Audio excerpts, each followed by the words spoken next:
Hello, everyone. On behalf of SATCOM, I'd like to thank all of you for your patience. And what I'd like to say is the development of the gaining access to your securities and gaining a little bit of freedom from the system. What we have done is we have been doing the research, been testing out parts of the system just to make sure that we are giving you guys the correct access and the correct information.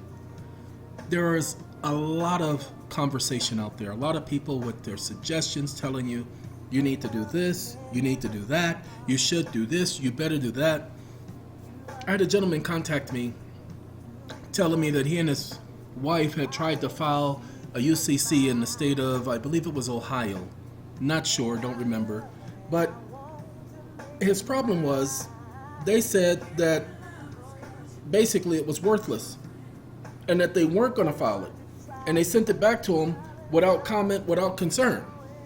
Well, I thought he was one of our so-called birth certificate people whom we've instructed as to how to properly file a UCC financing one statement. Well, he turns out that he wasn't. I thought that he was one of you, contacted me because he was saying the information we gave him was incorrect. Ladies and gentlemen, that is the only reason why I decided to take the time to give him a call, because I assumed he was one of you. There's a lot of people out there who want us to tell them our process, and they want us to give them the steps that we're taking on our side. Ladies and gentlemen, I can't give you all the details, but that's what this video is for, to let you know what the process is and what you're required to do. Technically, you don't have to file this document in the county that you're in. You don't have to do the UCC in the state that you're in.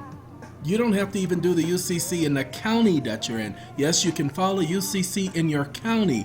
You have to look up the rules for your county because rules may differ from one county to the next, not by a lot, and some are so simple, but others are extremely complicated. Give me 1 second, if you all don't mind. I apologize. There was a number flashing on the screen on my email, and it was coming through to the telephone, but I've sent that message directly to voicemail, blocking the number. What's happening is the individual is calling looking for some person and saying if I know their whereabouts, if I can contact them and communicate with them. Excuse me, first, I'm not under obligation to tell you where somebody is. That's the first thing. Second, I don't even know the woman they're talking about. Okay? But they got my email address and they got my SATCOM phone number. Ladies and gentlemen, not SATCOM, but EON phone number. It is irritating. But let's get back to the birth certificate and what the process is. Ladies and gentlemen, SATCOM is providing a service whereby we document your attaining the age of majority.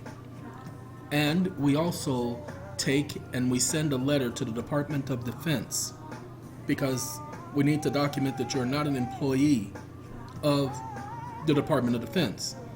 They then send us a letter letting us know that they do not keep records on private citizens. Now, please understand that right there.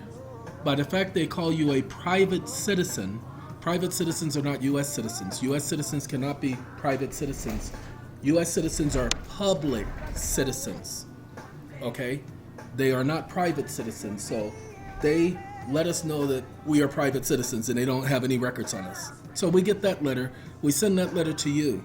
Then after we do this, we take your document and we send it, well, while we're doing this, we take your document and we send it to be notarized and filed on the county record within a county of one of the 13 original colonies. And after having your document filed on that county record, which they have agreed to file our documents without giving us any headaches, any problems, we take and we send you back an original and plus another original copy, plus we keep a copy for our records. Now, what we're working on is there is a process by which we can obtain QSIT numbers. However, sorry, give me 1 second to find out who this is that's calling. 1 second. Okay, I apologize for that, ladies and gentlemen. As I was saying, basically, after we take and we file your document, we send a copy to you, 2 copies, and we retain a copy. We retain a copy for our record. What we're doing is we're acquiring the status to be able to acquire QSIT numbers. We're going to acquire 2 QSIT numbers for your security. Remember, Securities Acquisition Trust Commission. We are securing your trust. A lot of you, I know you don't understand exactly what we're doing, and I'm sorry, but we cannot explain to you the details of what we're doing. Just understand that a QSIT number is used so that you can monetize, negotiate, trade items over the market. Ladies and gentlemen, we're doing that for your benefit. However, because SATCOM has what's called proprietary information that's in-house only, we can't explain to you why we're doing it the way we're doing it. We've had several people in the past take our process, utilize SATCOM to sell our process to other people and act as middleman and overcharge people. Ladies and gentlemen, we are trying to keep the price as minimum as we possibly can. And you'll see in a minute, thus far, what we have done is we've given you something that other people are charging over $3,000 for, and we're giving it to you for a lot less than $1,000. But we're not even finished with that yet. Okay? Then we take, at the same time, and we do a Uniform Commercial Code Financial 1 financing statement. It's called a UCC1 financial form. Okay? We do that, plus we do an addendum. And we don't do it just for you, we do it for all of the birth certificates in our portfolio. And then eventually we're going to do it for each individual one, securitizing the interest on behalf of yourself and on behalf of SATCOM, because SATCOM, because of its structure, will be doing that for you. Ladies and gentlemen, that right there is not to gain control of your securities. As I gave you my word, SATCOM is not here to take anything from anybody. I just had somebody offer me, she wanted help with a case where she received from the court a $1 million judgment against one person and a $1.5 million judgment against another person. And she was asking for my help to get the judgment satisfied. And I told her I knew somebody who could help her, and I worked out an arrangement where she will surrender 10%, not 30% like lawyers normally charge, and this is a lawyer. And so she agreed to 10%. She wanted to give more. I said, no, 10% is more than enough, because the person is not doing 30% worth of work. Okay, but 10% seems reasonable, doesn't it? She agreed. So if he helps her and if they are successful, he gets $100,000 for his time. Ladies and gentlemen, that's a win-win, ain't it? But she's getting 1.some million.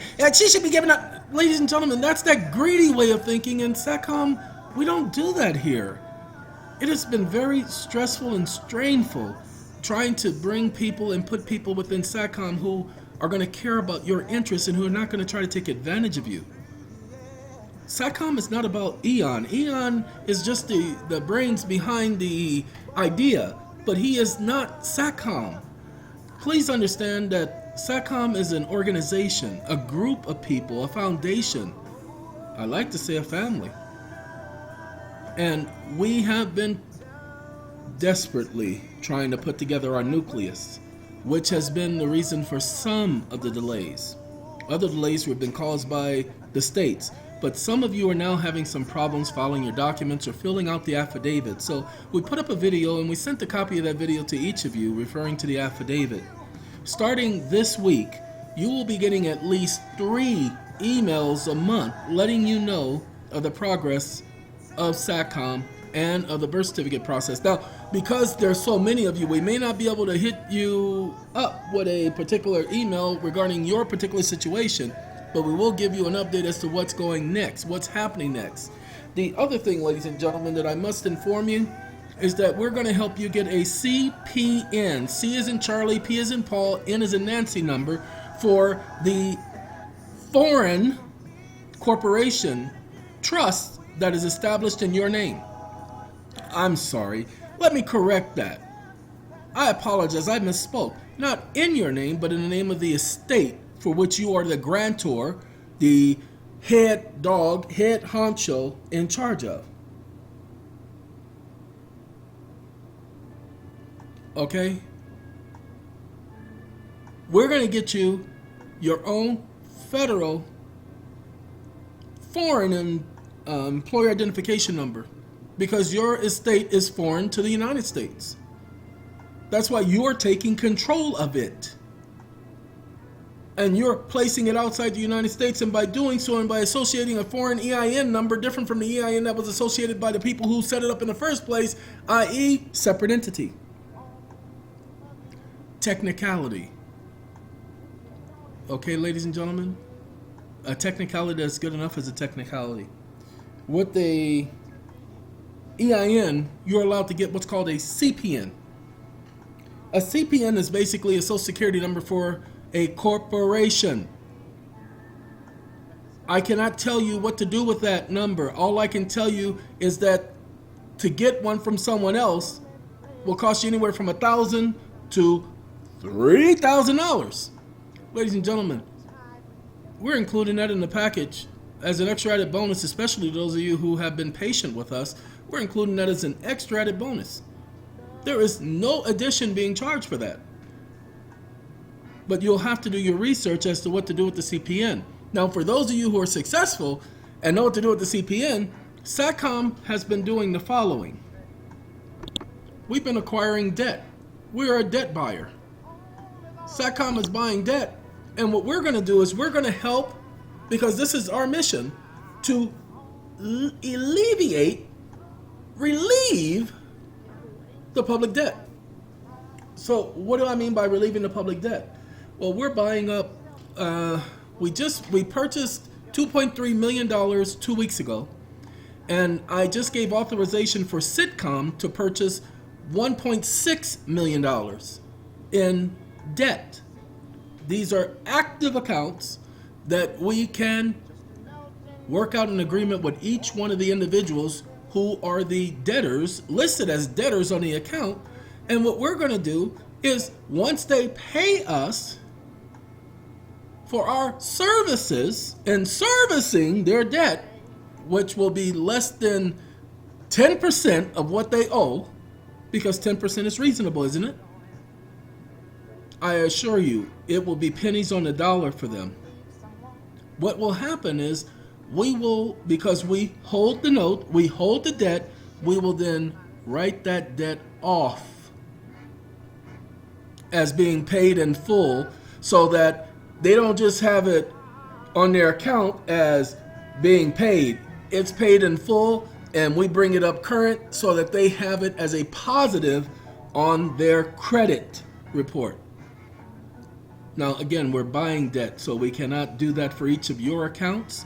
But what we're going to do is once we credit that account, we get to then attach your account to that account to give it, and no, don't worry about it, your information will not be transposed from one account to the next, so people won't know your information. But the people who elect to have this done, sorry, this will have to be at an extra servicing charge. Sorry, it's just the way it is. Adding trade lines to people's account is not a simple thing, nor is it an easy thing, nor is it a free thing. Okay? So, SATCOM is going to be adding trade lines to people's account. We'll be able to do so legally because we own the accounts. They are ours. So, by tomorrow, SATCOM will be, let's see, $3.9 million in debt. But we'll also have $3.9 million in accounts, okay, which will be considered a very much positive. So That's what SATCOM is doing for you. Now, we're not just stopping there. SATCOM has placed each and every one of these accounts inside its trust. Then we will take and we'll place it inside another trust. Then we'll take it and place it inside another trust to protect your assets. Remember, you are going to be given a QSIT number, and that is at no additional charge to you. You're not paying for that service, and you'll have to be patient because it is a process getting the QSIT numbers, and we first have to get the registration taken care of. We first have to get registered as a corporation, and that's what we're working on now. Okay? Ladies and gentlemen, I just wanted to give you an update to let you know that we are actually working very hard to make sure everything falls into place. We have given you, those of you who were here at the beginning, we gave you the first affidavit, memorialization of birth certificate, and then we updated the affidavit and made it a power of attorney affidavit, and revocation and resignation and DBA. We added quite a few things to that affidavit, making it 7-in-1. Then, for those of you who have just come in, we created another affidavit. The affidavit, we believe, is a little bit more powerful because it says the information necessary, and we've sent that out to each one of you. That affidavit is not online. Some of you will take that affidavit and you'll give it to other people.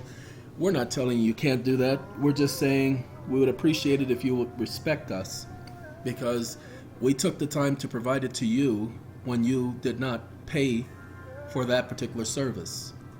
The affidavit is, pay attention please, the affidavit is done as a courtesy.